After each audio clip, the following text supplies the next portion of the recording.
Welcome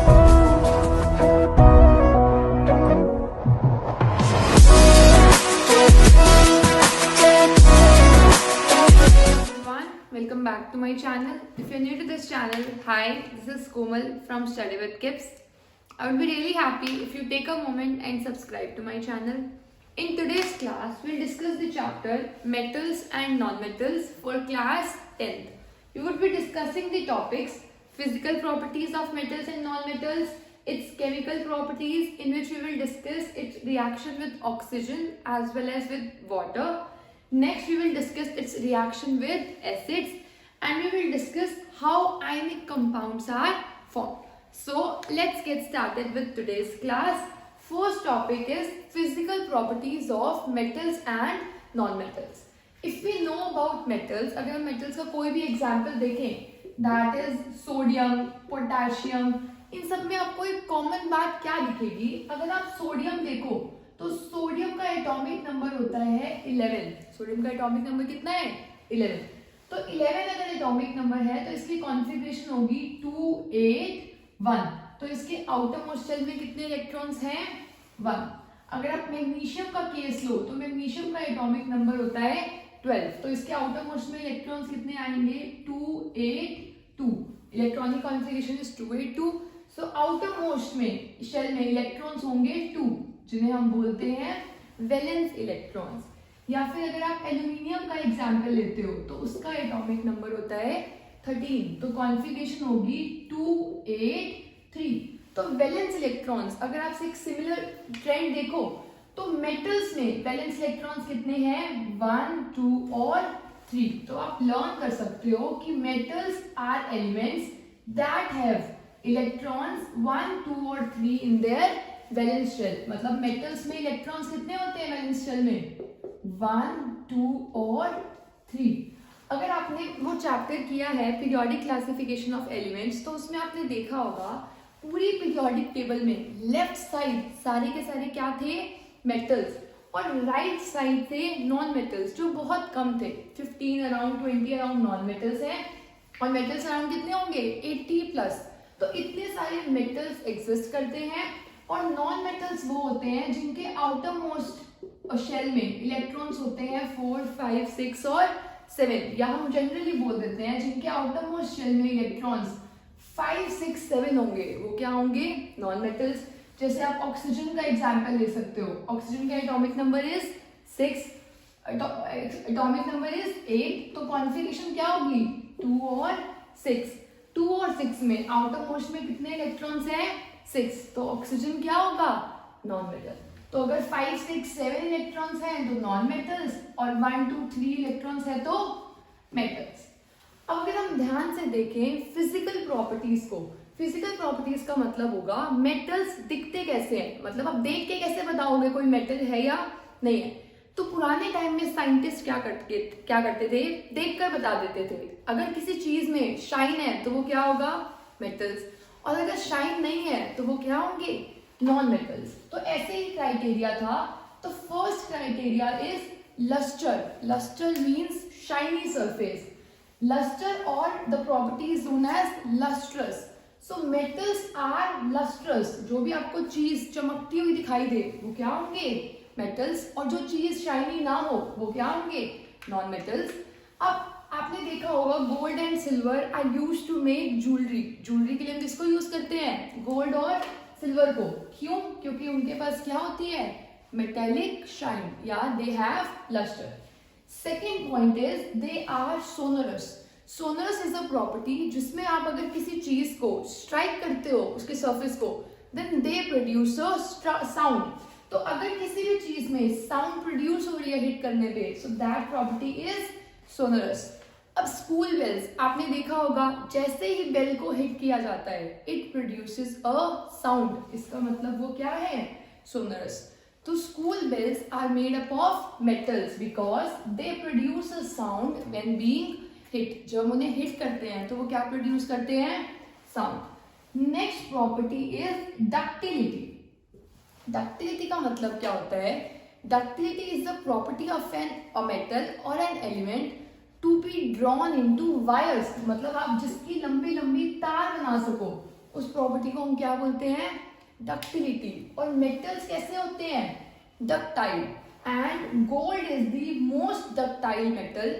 आप अगर ध्यान से सुनो तो 1 ग्राम ऑफ गोल्ड से आप 2 किलोमीटर लंबी वायर बना सकते हो। मतलब इतने से गोल्ड से आपने खींच खींच के उसकी कितनी लंबी वायर बना दी? 2 किलोमीटर लॉन्ग वायर। तो मेटल्स कैसे होते हैं? Ductile. And most ductile metal present is gold. And ductility is the property जिसमें आप किसी चीज को हिट करके बहुत लंबी लंबी वायर्स प्रोड्यूस कर सको, या किसी भी मेथड से आप क्या प्रोड्यूस कर सकते हो? Wires. Next physical property of metals is they are malleable. Malleable का मतलब क्या होगा? The property of a metal to be beaten into sheets. मतलब आप अगर किसी मेटल को बीट करके उसकी पतली पतली शीट्स बना सको तो इस प्रॉपर्टी को क्या बोलते हैं? मैलिएबिलिटी।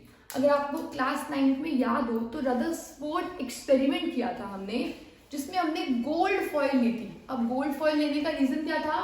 क्योंकि रदरफोर्ड ने गोल्ड फॉइल इसलिए ली थी कि गोल्ड जो एलिमेंट होता है, जो मेटल होता है, it is the most malleable metal.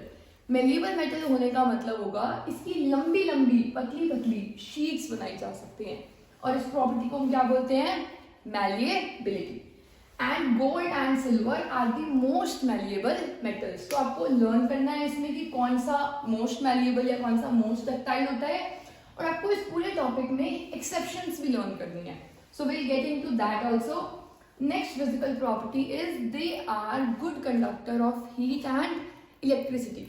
Good conductor of heat and electricity का मतलब क्या होगा? हीट का मतलब है अगर आपको कुकिंग यूटेंसिल्स चाहिए, आपको जो बर्तन चाहिए अपने घर के, जैसे अगर ये है आपका फ्राइंग पैन और अगर आप इसे हीट कर रहे हो नीचे से, तो आप चाहोगे अगर आप इस रीजन को हीट कर रहे हो तो ये हीट को पूरी बॉडी में कंडक्ट करवा दे, तभी तो खाना जो भी आप कुक करोगे वो अच्छे से कुक होगा। अगर ये पूरा हॉट हो जाएगा तो इसके लिए हम यूज करते हैं कंडक्टर्स को। Conductors basically good conductors of heat में कौन आते हैं? मेटल्स। तो जो आपके कुकिंग यूटेंसिल्स होते हैं, why are they made of metals? They are made up of metals because metals are good conductors of heat. और बेस्ट कंडक्टर ऑफ हीट होता है सिल्वर और कॉपर। तो आपके घर में जो वेसल्स होते हैं, जो कुकिंग यूटेंसिल्स होते हैं, वो सिल्वर या फिर कॉपर के बने होते हैं। Next is good conductor of electricity also. हमने इलेक्ट्रिसिटी चैप्टर में डिस्कस किया था कि करंट के फ्लो करने के लिए वी नीड फ्री इलेक्ट्रॉन्स और चार्ज कैरियर्स। और फ्री इलेक्ट्रॉन्स और चार्ज कैरियर्स हमें मिलेंगे कैसे? अब फ्री इलेक्ट्रॉन्स और चार्ज कैरियर्स तब मिलेंगे जब वो होंगे। और मेटल का जो सरफेस होता है उसमें हमने देखा उनके इलेक्ट्रॉन्स होते हैं 1, 2 या फिर 3, और जो वो इलेक्ट्रॉन होते हैं वो ज्यादा बाउंड नहीं होते, मतलब वो ऑलमोस्ट फ्री होते हैं। अब इलेक्ट्रॉन्स फ्री हैं तो आपको बस अब क्या लगाना है? बैटरी लगानी है या सेल लगाना है और करंट फ्लो होना स्टार्ट हो जाएगा। तो इलेक्ट्रिसिटी के लिए हम वायर्स कौन सी यूज करते हैं? That are made up of metals, यानी जो होते हैं गुड कंडक्टर्स। और बेस्ट कंडक्टर होता है सिल्वर। सिल्वर ज्यादा एक्सपेंसिव हो जाता है इसलिए हम ज्यादा सिल्वर वायर्स को यूज नहीं करते, पर best conductor of electricity is silver. तो अब यहाँ पर आप सेल और बैटरी लगाओगे और ये कंडक्ट करना स्टार्ट कर देगा। अब वायर्स कंडक्ट तो करती हैं, पर वायर्स के अक्रॉस हमें कोटिंग लगा देते हैं पीवीसी की। जो करंट कैरिंग वायर्स होते हैं उसमें हमने कोटिंग लगाई होती है पीवीसी की, ताकि जब हम उन्हें डायरेक्ट टच करें तो करंट हमारे अंदर फ्लो ना कर जाए।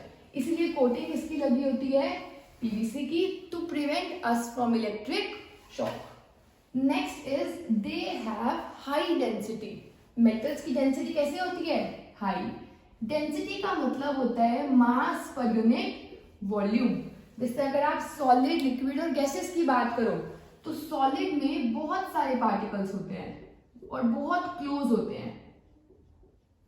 लिक्विड्स में कंपैरेटिवली पार्टिकल्स दूर होते हैं और गैसेस में बहुत दूर। अब आप देखो, अगर आप इतनी सी वॉल्यूम कंसिडर करो, डेंसिटी का फॉर्मूला होता है मास per unit volume. Same volume के लिए, इतनी ही वॉल्यूम के लिए आप देखो, इतनी ही वॉल्यूम के लिए इसमें कितने पार्टिकल्स आए? 4। इसमें कितने पार्टिकल्स आए 1.5, इसमें कितने पार्टिकल्स आए 1। तो बेसिकली इसमें सेम गिवन वॉल्यूम में मास किसका ज्यादा है, इसका मैक्सिमम है और इसका कम है और इसका उससे कम है। तो डेंसिटी सबसे ज्यादा इसकी हुई, उससे कम डेंसिटी इसमें और सबसे कम इसमें। तो सिंस जो मेटल्स होते हैं वो मोस्टली सॉलिड्स होते हैं, मेटल्स आर मोस्टली सॉलिड्स, तो उनकी जो डेंसिटी होती है वो क्या होती है हाई। मेटल्स की डेंसिटी क्या होगी हाई। और मेटल्स सॉलिड हैं, जो चीज सॉलिड होगी, और मेटल्स मोस्टली हार्ड होते हैं, टच करोगे तो वो बहुत हार्ड होंगे। अगर वो हार्ड है तो उनका मेल्टिंग और बॉइलिंग पॉइंट भी क्या होगा बहुत ज्यादा, मतलब ना ही आसानी से मेल्ट होंगे और ना ही आसानी से बॉईल हो पाएंगे। आपको बहुत देर के लिए हीट करना पड़ेगा उसे मेल्ट करवाने के लिए या बॉईल करने के लिए। These were the general physical properties of metals. अब इन सब physical properties में there are many exceptions. अब हम exceptions की बात करेंगे। First of all एक बार हम properties को recall कर लेते हैं। First property is metallic shine. Next property is they are sonorous, sound produce होती है।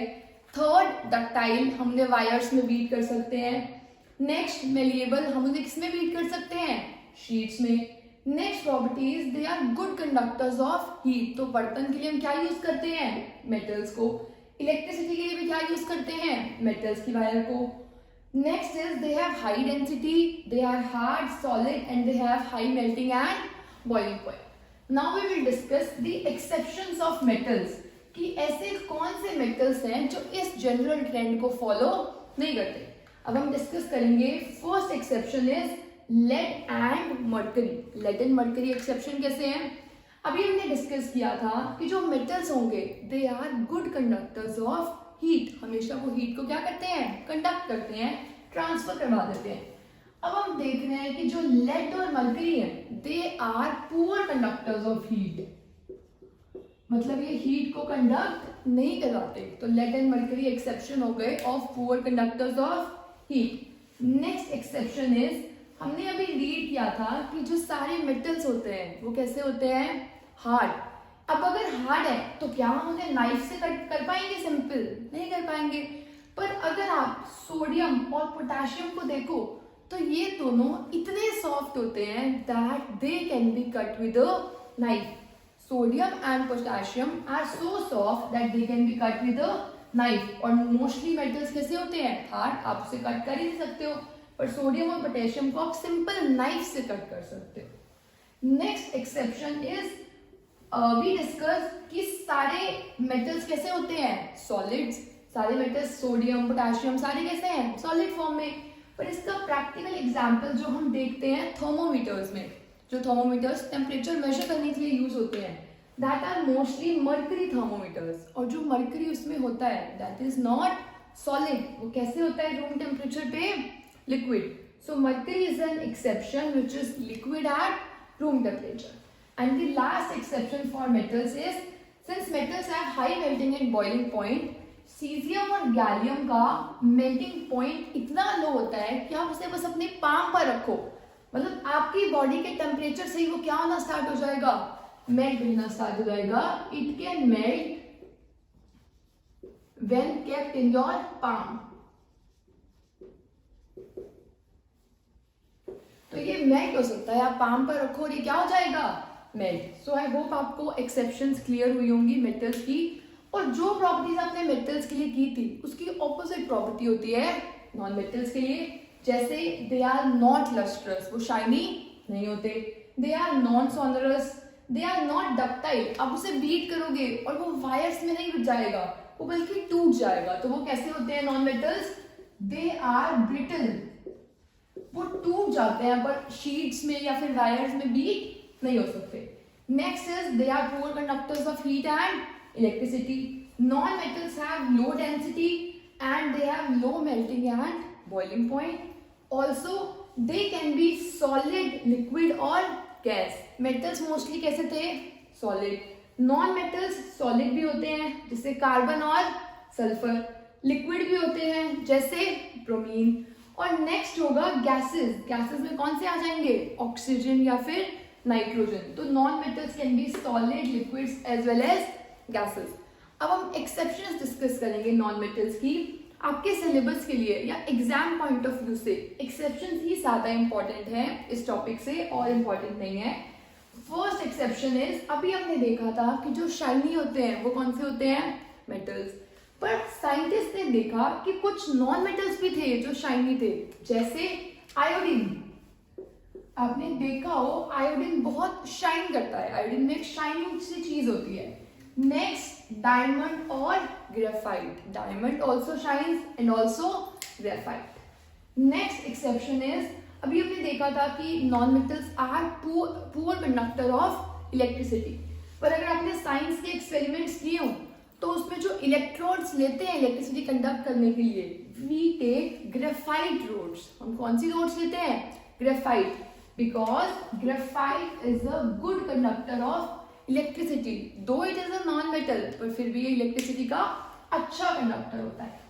एंड नेक्स्ट एक्सेप्शन इज, अभी हमने देखा था कि हार्ड कौन होते हैं, मेटल्स, और ये कैसे होते हैं, सॉफ्ट। पर नॉन मेटल्स में एक हार्ड सब्सटेंस होता है, that is diamond, and also it is the hardest substance known, मतलब डायमंड सबसे ज्यादा हार्ड सब्सटेंस होता है। एंड नेक्स्ट लिमिटेशन और next exception is, diamond also have high melting point. इनका दो मेल्टिंग पॉइंट लो होता है, पर डायमंड एक एक्सेप्शन है जिसका मेल्टिंग पॉइंट क्या होगा, हाई। सो आई होप आपको properties, physical properties of metals and non metals clear हुई। We will discuss the topic ionic compounds. What are ionic compounds? The compounds which are formed by the mutual bond of ions are known as ionic compounds. Ions क्या होते हैं? Ions are the charged species. Ions कौन सी species होती है? Charged. मतलब अगर एक ने इलेक्ट्रॉन्स को लूज किया हो या एक एलिमेंट ने इलेक्ट्रॉन को गेन किया हो, तो ना ही ये न्यूट्रल है और ना ही ये न्यूट्रल है। जिसने इलेक्ट्रॉन लूज कर दिया उस पे चार्ज कैसा है, पॉजिटिव। जिसने इलेक्ट्रॉन गेन कर दिया उस पे चार्ज कैसा है, नेगेटिव। जिसने इलेक्ट्रॉन गेन किया मतलब इलेक्ट्रॉन उसके पास एक्स्ट्रा आ गए, मतलब नेगेटिव चार्ज। जिसने इलेक्ट्रॉन लूज किया मतलब इलेक्ट्रॉन उसके पास कम हो गए, प्रोटॉन ज्यादा हो गए, तो चार्ज कैसा होगा, पॉजिटिव। अब इन दोनों के बीच में जो कंपाउंड्स बनेंगे उन कंपाउंड्स को हम क्या बोलते हैं, आयनिक कंपाउंड्स।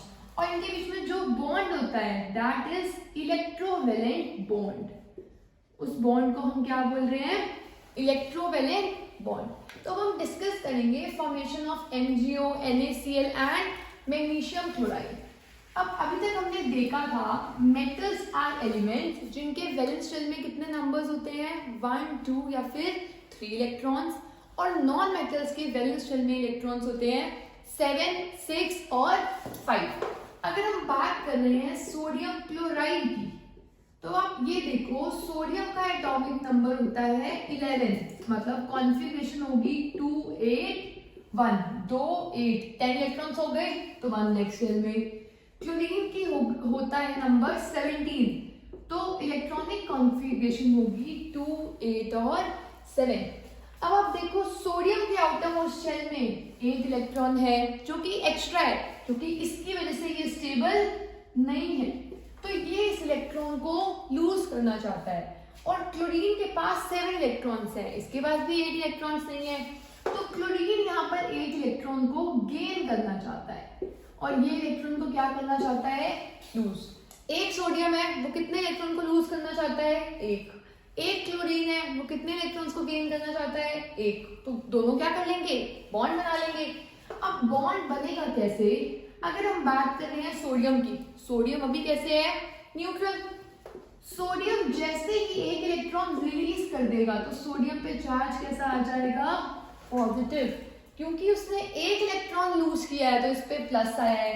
अगर 2 करता तो कितना आता, 2 प्लस, 3 करता तो 3 प्लस। जितने इलेक्ट्रॉन्स लूज होते हैं उतने प्लस आ जाते हैं। अब सोडियम ने क्या कर दिया, एक इलेक्ट्रॉन लूज।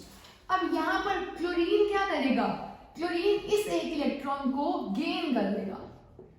क्लोरीन ने इस इलेक्ट्रॉन को गेन कर लिया, जो इलेक्ट्रॉन गेन करता है उस पर चार्ज कैसा आता है, नेगेटिव। क्लोरीन ने एक इलेक्ट्रॉन गेन किया है तो इस पे चार्ज आएगा नेगेटिव, या फिर हम इसे लिख सकते हैं 1 नेगेटिव। अगर आप 1 नहीं लिखोगे तो वो अंडरस्टूड होगा। वन क्या होता है, अंडरस्टूड। तो वन को आपको लिखने की जरूरत नहीं है। वन लिखने के बाद आप देखो, आपने रिएक्शन से एक्सप्लेन कर दिया कि सोडियम एक इलेक्ट्रॉन लूज करता है, क्लोरीन एक इलेक्ट्रॉन गेन कर लेता है। अब आप देखो ये पॉजिटिव है और ये नेगेटिव है। पॉजिटिव और नेगेटिव जो बॉन्ड फॉर्म करते हैं वो काफी स्ट्रॉन्ग होता है, इनके बीच में जो फोर्सेस ऑफ अट्रैक्शन होंगे वो काफी स्ट्रॉन्ग होंगे। आप इसे इलेक्ट्रॉन के ट्रांसफर से कैसे शो करोगे, आप इलेक्ट्रॉन डॉट स्ट्रक्चर ड्रॉ करो। सोडियम के वैलेंस शेल में, आउटर मोस्ट शेल में कितने इलेक्ट्रॉन हैं, 1। क्लोरीन के वैलेंस शेल में कितने इलेक्ट्रॉन्स हैं, 7। 1 2 3 4 5 6 एंड 7। ये सोडियम एक लूज करना चाहता है और ये क्लोरीन एक गेन करना चाहता है, तो इसने ये गेन कर लिया। सोडियम के पास वैलेंस शेल में अब कोई इलेक्ट्रॉन नहीं बचा, सिर्फ क्या आ गया, पॉजिटिव चार्ज। क्लोरीन का अगर हम केस देखें तो क्लोरीन ने एक इलेक्ट्रॉन गेन कर लिया, 7 पहले से थे, एक गेन कर लिया और चार्ज कैसा आ गया, negative. This is an important question for exam, जिसमें आपको इलेक्ट्रॉन डॉट स्ट्रक्चर से ट्रांसफर ऑफ इलेक्ट्रॉन्स को शो करना है कि सोडियम क्लोराइड की फॉर्मेशन कैसे हुई।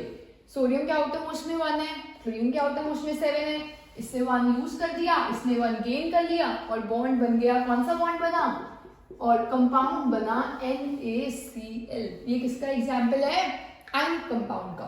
नेक्स्ट हम डिस्कस करेंगे MgO।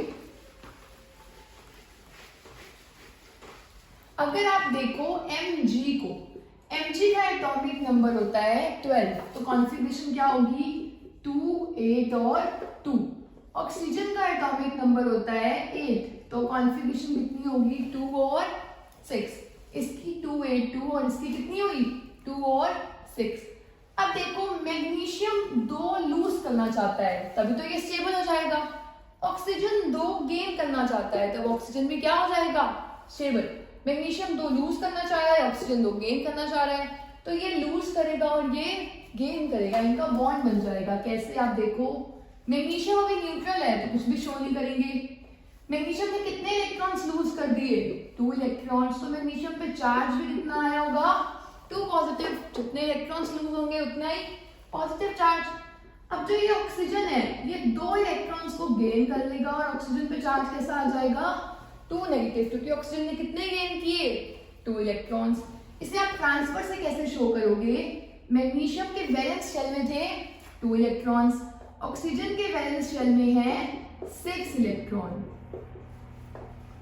अब ये एक इसे देगा, दूसरा भी इसे देगा, तो बॉन्ड जो फॉर्म हुआ, मैग्नीशियम के आउटर मोस्ट में कुछ भी नहीं रहा यहाँ पर, तो इसे हम शो कर देंगे कि मैग्नीशियम ने 2+ फॉर्म कर लिया और ऑक्सीजन ने आउटर मोस्ट में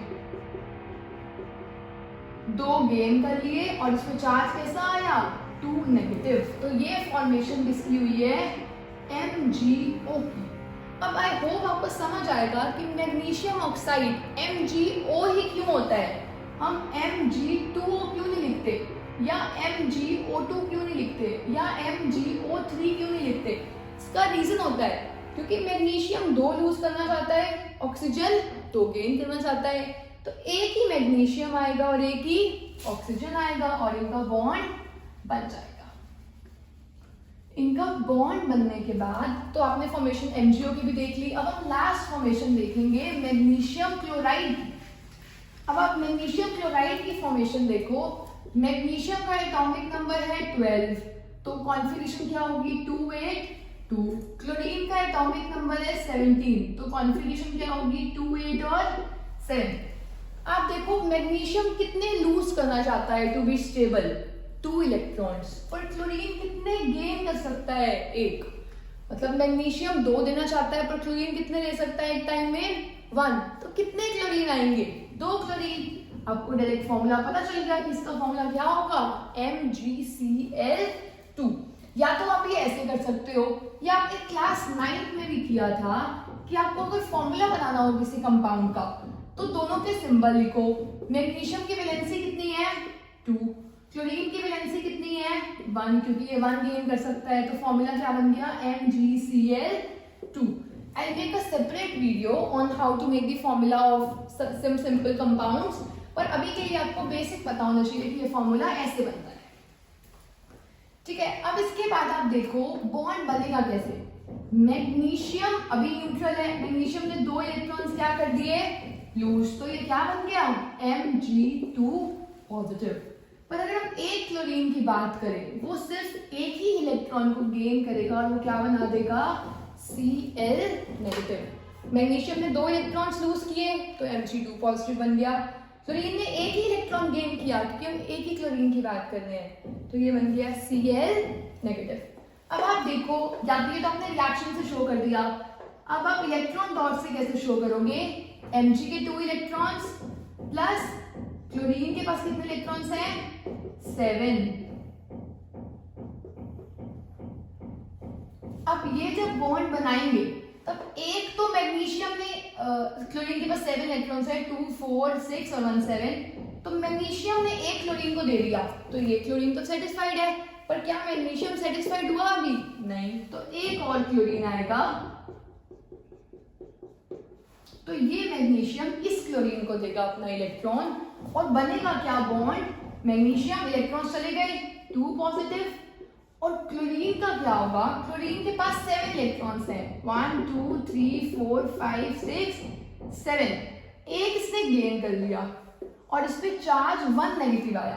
पर क्या एक क्लोरीन था या 2 क्लोरीन, 2 क्लोरीन था, तो नंबर आता है नीचे। यहाँ पर एक ही मैग्नीशियम था तो 1 है, क्लोरीन 2 है तो यहाँ पर 2 है, Mg2 पॉजिटिव और उधर क्या है नेगेटिव। आप चार्ज देखो, 2 × 1 2, -1 × 2 -2, चार्ज बैलेंस हो गया। तो फॉर्मूला क्या बना ये, MgCl2। अब हम एक और लास्ट एग्जांपल डिस्कस करेंगे, दैट वुड बी Na2O। ये भी आपकी एनसीईआरटी बुक में गिवन है। सोडियम का नंबर होगा 11, बेसिकली 2 8 1, ऑक्सीजन का होगा 8 2 और 6। अब आप देखो सोडियम कितने लूज कर सकता है 1, पर ऑक्सीजन को कितने चाहिए 2, तो सोडियम ने लूज करना है सिर्फ 1 इलेक्ट्रॉन, तो इस पे कितना चार्ज आ जाएगा 1 पॉजिटिव। पर ऑक्सीजन ने कितने गेन करने हैं 2 इलेक्ट्रॉन्स गेन करने हैं और ऑक्सीजन पे चार्ज कितना आएगा 2 नेगेटिव। इसका मतलब एक सोडियम एक इलेक्ट्रॉन देगा, एक और सोडियम आएगा वो एक और इलेक्ट्रॉन देगा, तभी क्या बनेगा ऑक्सीजन सेटिस्फाई होगा। इसीलिए जो ये फॉर्मूला है वो Na2O है कि ऑक्सीजन को सेटिस्फाई करने के लिए कितने सोडियम आएंगे 2 सोडियम, या फिर आप इसको वैलेंसी से भी कर सकते थे, Na की वैलेंसी है 1 और O की वैलेंसी है 2, तो फॉर्मूला बन गया Na2O। अब हम डिस्कस किया हमने रिएक्शन में, अब हम करेंगे इलेक्ट्रॉन ट्रांसफर से। Na के पास 1 है और क्लोरीन के पास 7, यहाँ पर ऑक्सीजन है तो ऑक्सीजन के पास कितने हैं 6, 1 2 3 4 5 6, तो Na ने एक ऑक्सीजन को दे दिया, पर ऑक्सीजन को कितने चाहिए 2, तो एक और Na आएगा और एक और इलेक्ट्रॉन देगा ऑक्सीजन को, तो ये बन क्या जाएगा Na पॉजिटिव, और कितने Na आए 2, नंबर कहाँ लिखना है नीचे। अब अगर आप O में देखो तो O बना 2 नेगेटिव और इसके पास इलेक्ट्रॉन्स कितने हुए 6 पहले से थे और 2 सोडियम के मिले, तो 8 इलेक्ट्रॉन्स और 2 नेगेटिव, तो जो ये फॉर्मूला बना that would be Na2O। So I hope आपको formation of ionic compounds clear हुई होगी। Now we will discuss the physical properties of ionic compounds. First property is they are mostly solid and hard due to the strong forces of attraction between them। अभी हमने discuss किया था, एक ने electron lose किया था, दूसरे ने इलेक्ट्रॉन गेन किया था, मतलब एक चार्ज था पॉजिटिव और एक चार्ज था नेगेटिव, और पॉजिटिव और नेगेटिव चार्ज में काफी strong electrostatic forces of attraction होती है, जिसकी वजह से ये मोस्टली कैसे होते हैं सॉलिड्स। और क्योंकि ये स्ट्रॉन्ग है तो इनका मेल्टिंग और बॉइलिंग पॉइंट कैसा होगा high. Strong forces of attraction के लिए मेल्टिंग और बॉइलिंग पॉइंट कैसा होता है हाई। नेक्स्ट है they are soluble in water and insoluble in other solvents like kerosene. ये पानी में तो सॉल्यूबल हो जाते हैं, घुल जाते हैं, पर केरोसिन वगैरह में सॉल्यूबल नहीं होते। Next is they are poor conductors of electricity in solid state. Ionic compounds mostly solid है और ये सॉलिड स्टेट में इलेक्ट्रिसिटी कंडक्ट नहीं करते, बिकॉज इलेक्ट्रिसिटी कंडक्ट करने के लिए you need charge, free ions, movement, electrons. So they are poor conductors of electricity in the solid state, क्योंकि इनके बीच में एक स्ट्रॉन्ग बॉन्ड बन चुका है जिस वजह से कोई भी इलेक्ट्रॉन या आयन फ्री नहीं है. But they are good conductors in molten state और एक्वियस स्टेट. जब आप मोल्टन स्टेट में किसी आयनिक कंपाउंड को हीट करते हो और वो मोल्टन स्टेट में आ जाता है, मोल्टन स्टेट में आने के बाद उसके आयंस वगैरह फ्री हो जाते हैं, इलेक्ट्रॉन्स वगैरह फ्री हो जाएंगे, या एक्वियस सॉल्यूशन में भी आयंस रिलीज हो जाएंगे. जैसे ही आयंस रिलीज होंगे, आयंस रिलीज होते क्या होगा, they are good conductors of electricity. So they are good conductors of electricity in the molten and aqueous state. Since in aqueous state or molten state, due to heat, we overcome the forces of attraction. इनके बीच में जो strong forces of attraction है, उसको हम तोड़ देते हैं. कैसे? हीट देकर. जैसे आपने देखा होगा, सॉलिड्स को अगर हम हीट करते हैं तो वो लिक्विड बन जाता है, फोर्स ऑफ अट्रैक्शन वीक हो जाता है. लिक्विड को हम और हीट करते हैं तो वो गैसियस स्टेट में चला जाता है, फोर्स ऑफ अट्रैक्शन और वीक हो जाता है. तो बेसिकली आप मोल्टन स्टेट में हीट करके फोर्सेस ऑफ अट्रैक्शन को वीक करके इलेक्ट्रिसिटी का गुड कंडक्टर बना सकते हो. और it is also possible in aqueous solution. Before discussing the chemical properties of metals, we would first discuss what are allotropes. Allotropes are when the same element exists in more than one form, then it is known as allotrope. अगर एक ही element एक से ज्यादा forms में exist करेगा तो उसे हम क्या बोलेंगे कि वो उस एलिमेंट का क्या है, एलोट्रोप. जैसे अगर हम कार्बन की बात करें, कार्बन एग्जिस्ट करता है एज डायमंड और ग्रेफाइट. बस स्ट्रक्चर डिफरेंट हो जाएगा. कार्बन कैसे एग्जिस्ट कर रहा है, एज डायमंड एंड ग्रेफाइट, पर इसकी प्रॉपर्टीज डिफरेंट हो गई है. प्रॉपर्टीज डिफरेंट कैसे हैं? Diamond is the hardest substance known. Diamond से कोई हार्डेस्ट सब्सटेंस अभी तक नोन नहीं है. And while graphite is soft. मतलब कार्बन ही दो फॉर्म्स में जब एग्जिस्ट कर रहा है तो उसकी प्रॉपर्टीज कैसी हो गई, डिफरेंट. कभी वो हार्ड है और कभी वो सॉफ्ट है. सॉफ्ट है तो वो क्या है, ग्रेफाइट, और जब डायमंड होता है तो वो कैसा होता है, हार्ड. नेक्स्ट पॉइंट इज, अभी हमने डिस्कस किया था कि graphite is a good conductor of electricity. तो ग्रेफाइट तो कंडक्ट कर रहा है, it's a good conductor, while diamond is a bad conductor. तो एलोट्रोप्स एक ही एलिमेंट के एक से ज्यादा फॉर्म्स जिसमें वो डिफरेंट प्रॉपर्टीज शो कर रहा है. हमारे सिलेबस में सिर्फ कार्बन है और उसके दो एलोट्रोप्स कौन से होंगे, diamond as well as graphite. Now we will discuss the chemical properties of metals as well as non-metals. अगर हम chemical properties की बात करें तो हम उससे react करवाते हैं, और commonly reaction किसके साथ देखी जाती है, with oxygen. सबसे पहले अगर metal copper है, aluminium is also metal. अगर metal oxygen के साथ react करता है, it forms metal oxide. आपको ये चीज लर्न होनी चाहिए. अगर कोई भी रिएक्शन आपके पास कंप्लीट करने के लिए आती है और अगर आपको पता है एक मेटल है और एक ऑक्सीजन है, तो हमेशा क्या आउटपुट मिलेगा, क्या प्रोडक्ट मिलेगा, मेटल ऑक्साइड. तो कॉपर और ऑक्सीजन का प्रोडक्ट क्या मिलेगा, copper oxide. Same with aluminium और ऑक्सीजन का प्रोडक्ट क्या मिलेगा, एल्यूमिनियम ऑक्साइड.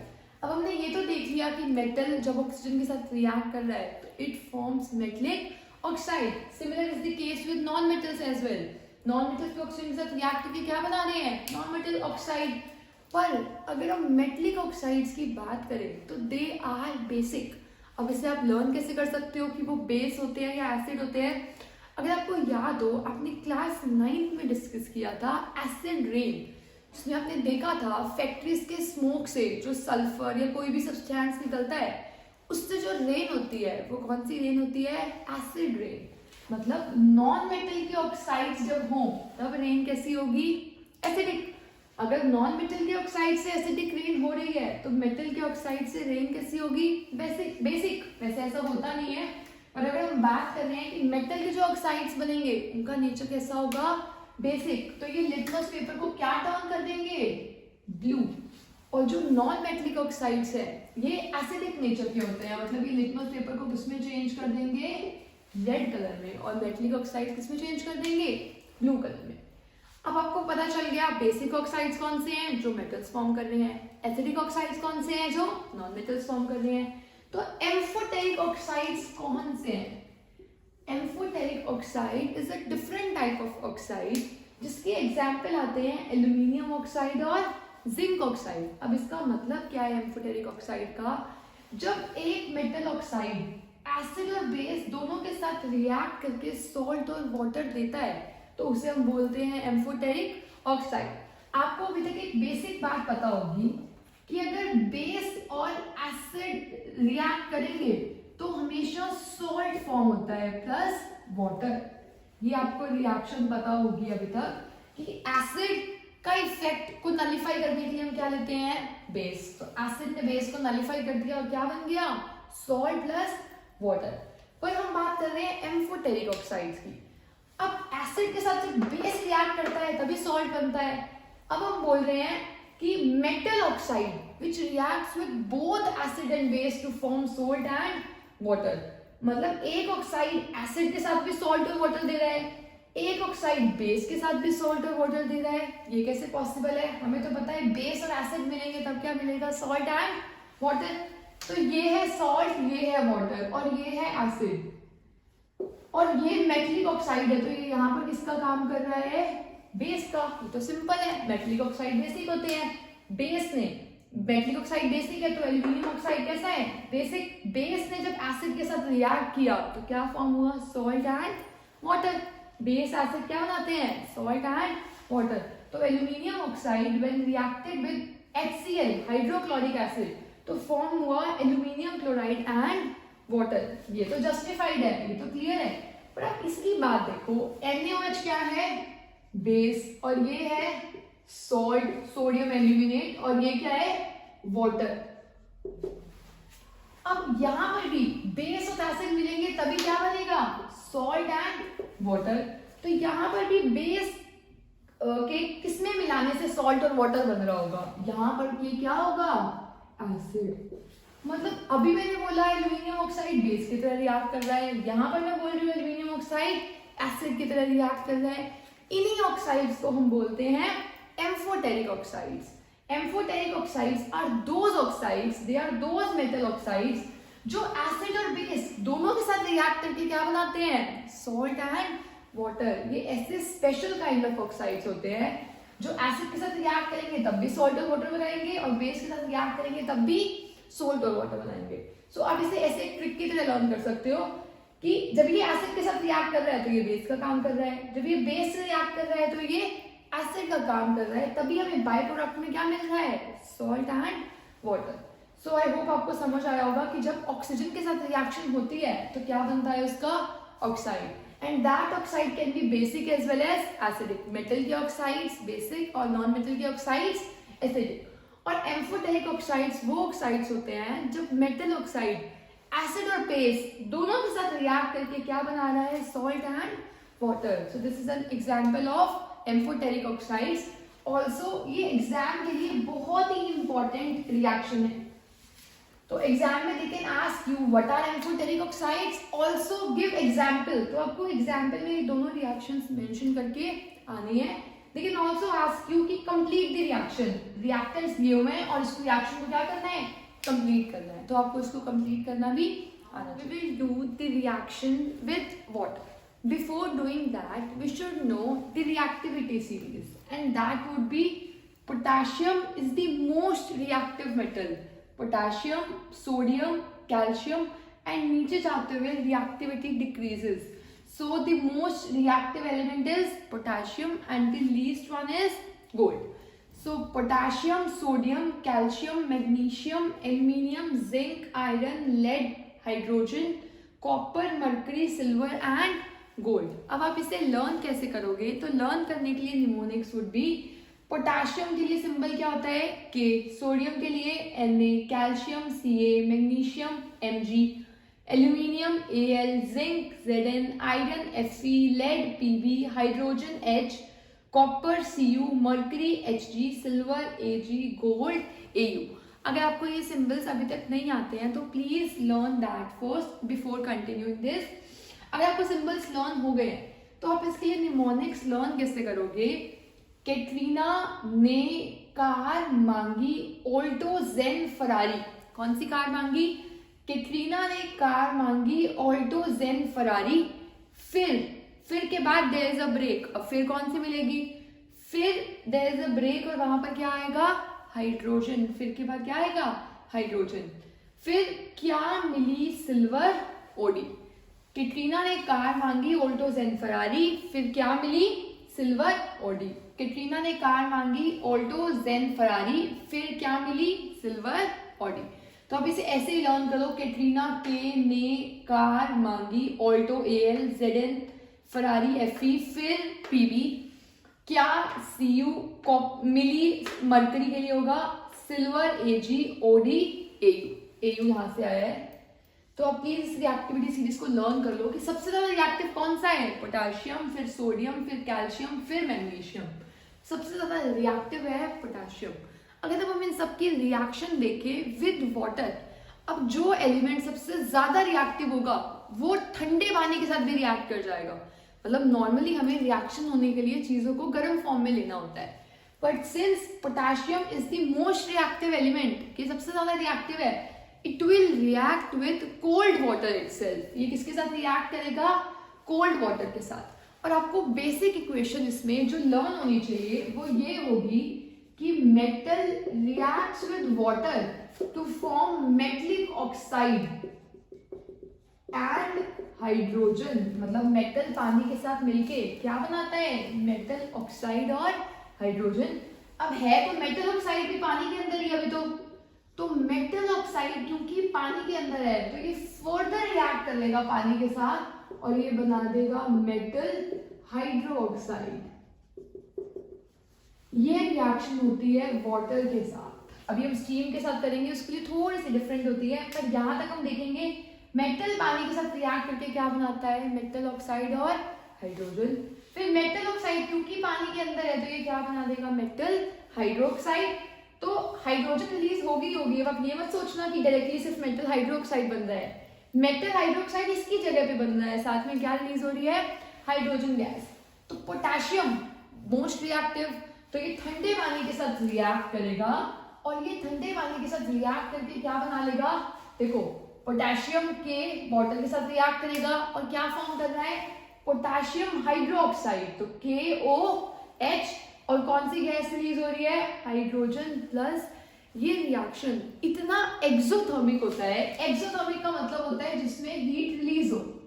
एक्सो का मतलब, एक्स का मतलब होता है एग्जिट करना, क्योंकि इसमें हीट बहुत सारी एग्जिट कर रही है तो ये रिएक्शन कौन सा टाइप हुआ, एक्सोथर्मिक रिएक्शन। और इसमें इतनी हीट निकलेगी और हाइड्रोजन भी निकल रही है। हाइड्रोजन एक कंबस्टिबल गैस होती है, मतलब जलना चाहती है। तो जैसे ही हाइड्रोजन, अगर हमने इसमें किसी पोटेशियम के उसमें हमने वाटर डाल दिया, इसका रिएक्शन वाटर डाल दिया, अगर हम वाटर नहीं भी डाल रहे, अगर हम ओपन में भी पोटेशियम को रख देते हैं तो आप सोच के देखो, ओपन में वाटर वेपर्स हैं, वाटर है, तो जैसे ही ये वाटर के साथ रिएक्ट करेगा ये हाइड्रोजन गैस रिलीज करेगा जो कि इतनी कंबस्टिबल है कि इतनी हीट मिल रही है कि इससे फायर कैच हो सकती है, it can catch fire. So that is the reason इसको हम बंद करके केरोसिन ऑयल में रखते हैं। Important question for exam, why sodium and potassium kept in kerosene oil?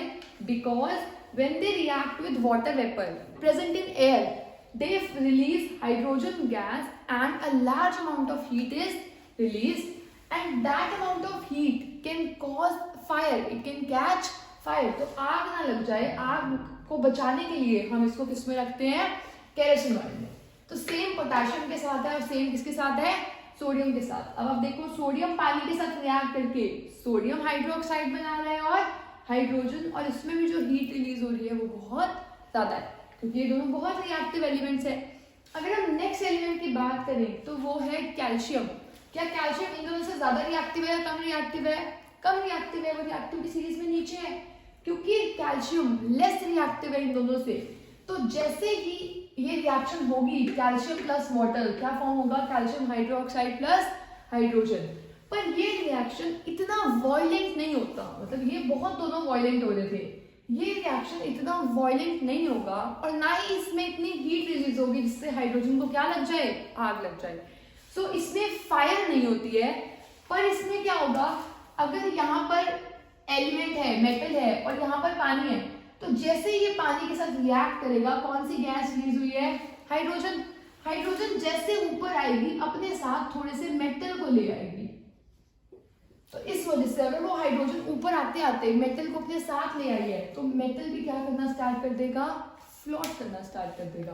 तो calcium starts floating when exposed with water. जब ये पानी के कांटेक्ट में आती है तो ये क्या करने लग जाती है? कैल्शियम और मैग्नीशियम ये दोनों फ्लोट करने लग जाते हैं। फ्लोट करने का रीजन क्या होगा? जो हाइड्रोजन गैस निकली है it will push the metal towards the surface. वो मेटल को अपने साथ कहाँ लेकर आएगी? ऊपर तक। Same happens with magnesium also, पर मैग्नीशियम कैल्शियम से भी कम रिएक्टिव है, तो हीट तो छोड़ो, हीट तो निकलेगी नहीं, पर मैग्नीशियम जो है वो ठंडे पानी के साथ रिएक्ट नहीं कर पाएगा। अब हमें टेम्परेचर को बढ़ाना पड़ेगा, तो हमने किसके साथ रिएक्ट करवाया था इसे? हॉट वाटर के साथ। तो मैग्नीशियम जब वाटर के साथ रिएक्ट करेगा तो फिर से क्या बनेगा? मैग्नीशियम हाइड्रोक्साइड और हाइड्रोजन। आई होप आपको यहाँ तक क्लियर होगा। अब हम रिएक्टिविटी सीरीज में और नीचे जा रहे हैं। और नीचे कौन से एलिमेंट्स हैं? एल्यूमिनियम, जिंक और आयरन। अगर आप इन दोनों को एग्जाम्पल लो तो रिएक्टिविटी कम होती जा रही है। पहले वाले किसके साथ रिएक्ट कर रहे थे? कोल्ड वाटर के साथ। फिर किसके साथ रिएक्शन हुई? हॉट वाटर के साथ। अब हॉट से ज्यादा गर्म क्या हो सकता है? पानी। आप उसकी स्टीम बना लो। तो एल्यूमिनियम जब हॉट वाटर के साथ भी रिएक्ट नहीं करेगा और कोल्ड वाटर के साथ भी रिएक्ट नहीं करेगा, ये रिएक्ट करेगा स्टीम के साथ। और क्या फॉर्म हो रही है? Al2O3 plus H2। जब Fe वाटर के साथ रिएक्ट कर रहा है तो फॉर्म हो रहा है Fe3O4 प्लस H2। अब आप सोच सकते हो, मैंने तो आपको बताया था मेटल वाटर के साथ रिएक्ट करेगा तो मेटल ऑक्साइड प्लस हाइड्रोजन बनेगा, पर मेटल ऑक्साइड पानी के साथ रिएक्ट करेगा तो क्या बनेगा? Metal hydroxide. और यहाँ पर पानी नहीं है, ये स्टीम है। स्टीम में ये वाला केस नहीं होता। तो स्टीम में बस क्या होगा कि मेटल ने वाटर के साथ रिएक्ट किया और क्या बना लिया? Metal oxide plus hydrogen. तो मेटल ने वाटर के साथ रिएक्ट किया तो क्या बना लिया? Metal oxide plus hydrogen. So ये रिएक्शन यहीं पर हो जाएगी। And same will happen to iron as well. Iron जब वाटर के साथ रिएक्ट करेगा तो क्या बनेगा? FeO dot Fe2O3। इसको हम कंबाइंड फॉर्म में लिख देते हैं Fe1 + 2 3O4 plus hydrogen gas. तो आपको लर्न करके रखना है, जब भी कोई मेटल वाटर के साथ रिएक्ट करता है तो वो क्या रिलीज कर देता है? Hydrogen gas. इन सब में क्या रिलीज हो रही है? Hydrogen gas. और सोडियम और potassium they are most reactive, so they are kept in kerosene oil, ताकि पानी का बिल्कुल रिएक्शन हम प्रिवेंट कर सके, वरना क्या लग सकती है? फायर कॉज हो सकती है। और अगर हम इससे नीचे वाले एलिमेंट्स की बात करें, ये सबसे ज्यादा रिएक्टिव, फिर कम रिएक्टिव, और ये स्टीम के साथ रिएक्ट कर रहे थे क्योंकि ये और कम रिएक्टिव थे। जैसे हम और नीचे आते हैं, ये इतने कम रिएक्टिव है कि ये कभी भी पानी के साथ रिएक्ट नहीं करते। So important question for exam, name few elements that does not react with water at all. It would be lead, copper, mercury, silver and gold. These are the elements that do not react with water at all because they are least reactive. They are less reactive. Now we will discuss the topic reaction of elements with acids. जो ये reaction होती है जिसमें metal acid से react करते हैं, this is a type of displacement reaction. Displacement reaction का मतलब क्या होगा? मान लो A गया B और C के घर पे, B और C साथ में रहते थे और A अकेला रहता था। A किसके घर पे गया? B और C के। और A ने खुद बॉन्ड बना लिया C के साथ और B को बाहर निकाल दिया। जैसे हाइपोथेटिकली अगर मैं आपके घर में जाऊं और आपके घर में जाकर अगर मैं आपको बाहर निकाल दूं और आपके फैमिली के साथ रहना स्टार्ट कर दूं, so that is an example of displacement reaction। कि A किसके घर पे गया? B और C के। C को के साथ बॉन्ड बना लिया, C के साथ खुद रहने लग गया और B को क्या कर दिया? बाहर निकाल दिया। यही सेम हो रहा है जब मेटल किसके साथ रिएक्ट कर रहा है? एसिड के साथ। देखो मेटल है सोडियम, सोडियम जब रिएक्ट कर रहा है एसिड HCl के साथ, तो सोडियम ने बॉन्ड बना लिया क्लोरीन के साथ और H को क्या कर दिया? बाहर। आप इसे लर्न कर सकते हो, metal reacts with acid to form salt and hydrogen. या फिर ये तो एसिड के साथ रिएक्शन थी। अगर मैं आपको डिस्प्लेसमेंट का केस बताऊं तो डिस्प्लेसमेंट का एग्जांपल क्या होता है? Fe plus HCuSO4। आयरन किसके घर पे गया था?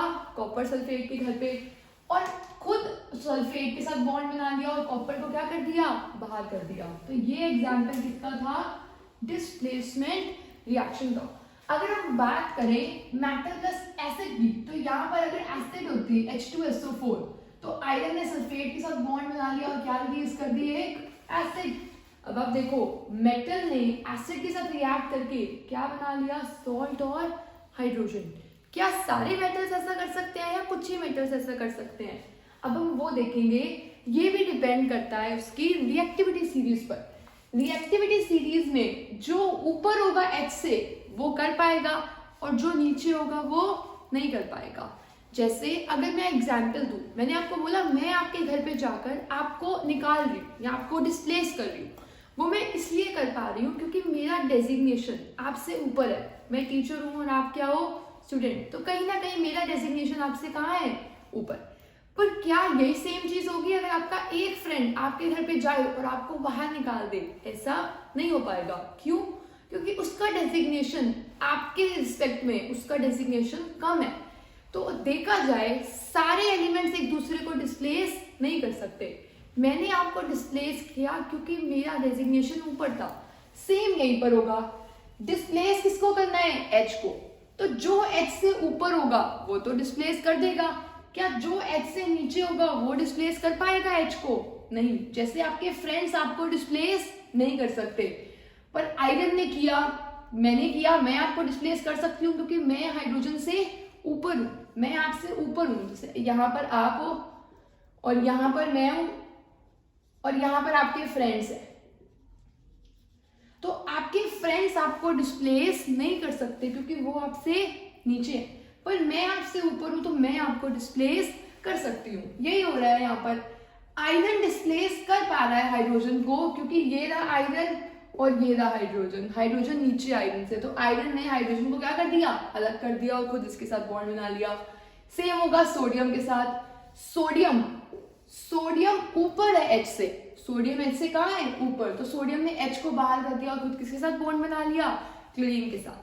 तो इस केस में रिएक्टिविटी सीरीज का होना बहुत इंपॉर्टेंट है। जैसे आप अब ये रिएक्शन आए Cu प्लस HCl, आप सोच सकते हो कि ये बन जाएगा CuCl2 प्लस H2, पर ये रिएक्शन कभी भी पॉसिबल नहीं होती है। ये रिएक्शन पॉसिबल होने का रीजन ये है कि कॉपर कभी भी इनके साथ रिएक्ट नहीं करता because copper lie below hydrogen in the reactivity series, और you can say copper is less reactive than hydrogen to displace it. Displace करने के लिए रिएक्टिविटी आपके ऊपर होनी चाहिए, पर क्योंकि इसकी नीचे है तो ये डिस्प्लेस नहीं कर पाएगा। तो सारे मेटल एसिड के साथ रिएक्ट करके सॉल्ट प्लस हाइड्रोजन नहीं बनाते, सिर्फ वही बनाते हैं जो हाइड्रोजन से ऊपर होते हैं रिएक्टिविटी सीरीज में। Next is hydrogen is not released when metals react with nitric acid. Chemistry is full of exceptions. मतलब आपको जो भी exceptions मिले वो सारी किसमें मिलती है? केमिस्ट्री में। अब देखो यहाँ पर भी यही हो रहा है। अभी हमने बोला हाइड्रोजन रिलीज करते हैं, अब हमने एक और चीज बोल दी कि हाइड्रोजन तब रिलीज नहीं होती जब मेटल्स इसके साथ रिएक्ट करता है नाइट्रिक एसिड के साथ। नाइट्रिक एसिड का फॉर्मूला होता है HNO3। तो अगर हम बात कर रहे हैं Na प्लस HNO3 की, तो अगर हम सोचें कि इसमें भी हाइड्रोजन रिलीज हो जाएगी तो ये पॉसिबल नहीं होता। अब क्यों पॉसिबल नहीं है? आप वो देखो, nitric acid is a strong oxidising agent. Oxidising agent का मतलब होता है अगर मैं एजेंट हूँ तो मैं सामने वाले का काम करवा सकती हूँ। अगर मैं ऑक्सीडाइजिंग एजेंट हूँ, मैं सामने वाले को क्या करवा दूंगी? ऑक्सीडेशन। तो जैसे ही हाइड्रोजन फॉर्म होता है ये उसको ऑक्सीडेशन करा के उसको क्या बना देता है? पानी। हाइड्रोजन में ऑक्सीजन ऐड कर दोगे तो क्या बन जाएगा? वाटर। तो HNO3 is a strong oxidizing agent. It oxidizes H2 to form H2O. H2 में वाटर ऐड, ऑक्सीजन ऐड करके ये क्या बना देता है? Water. And gets itself reduced to any of the nitrogen oxides. जो ऑक्सीडाइजिंग एजेंट होगा वो सामने वाले का क्या करवाएगा? ऑक्सीडेशन, और खुद का क्या हो जाएगा? उसका रिडक्शन। तो ये इतना इंपॉर्टेंट नहीं है, हार्डली इंपॉर्टेंट यही है क्योंकि ये स्ट्रॉन्ग ऑक्सीडाइजिंग एजेंट है। तो ये H2 बनने ही देता, उसको क्या बना देता है? वाटर। तो इसीलिए hydrogen is not released when metal reacts with nitric acid. And अब फिर एक और एक्सेप्शन है, दो ऐसे एलिमेंट्स होते हैं जो रिएक्ट करके फिर भी हाइड्रोजन रिलीज कर पाते हैं। and that is magnesium and manganese. Magnesium और manganese still react करके क्या liberate करते हैं? Hydrogen when they react with nitric acid. So this was all about today's class. I hope you liked the video, and if you did, please share this video with your friends as well. If you have any doubts in this class, you can comment down below. I'll be there to answer them. Thanks for watching. I hope you all have a nice day. Thank you.